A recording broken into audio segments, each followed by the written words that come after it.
Happy new year. তো আজকে যেটা বলবো, আজকে আমি চিড়িয়াখানা গেছিলাম, আলিপুর চিড়িয়াখানা যেটা, সেখানে প্রথমতই বলে রাখি সেখানে অনেক কিছু জিনিস পাল্টেছে, আমি জানতাম না।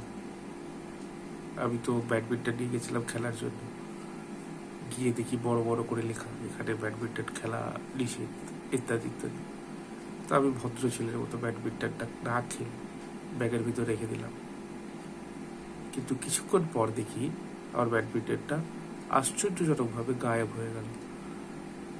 জানি না কী করে গায়েব হলো, হয়তো আমার হাত দিয়ে কোথাও পড়ে যেতে পারে বা কেউ ব্যাগ থেকে তুলে নিতেও পারে।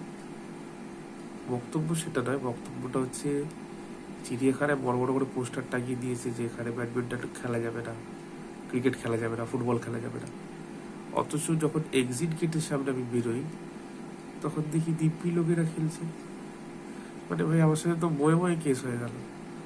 ব্যাডমিন্টন নিয়েও গেলাম, খেলতেও পারলাম না, উপরন্তু হারিয়ে বা চুরি হয়ে গেল।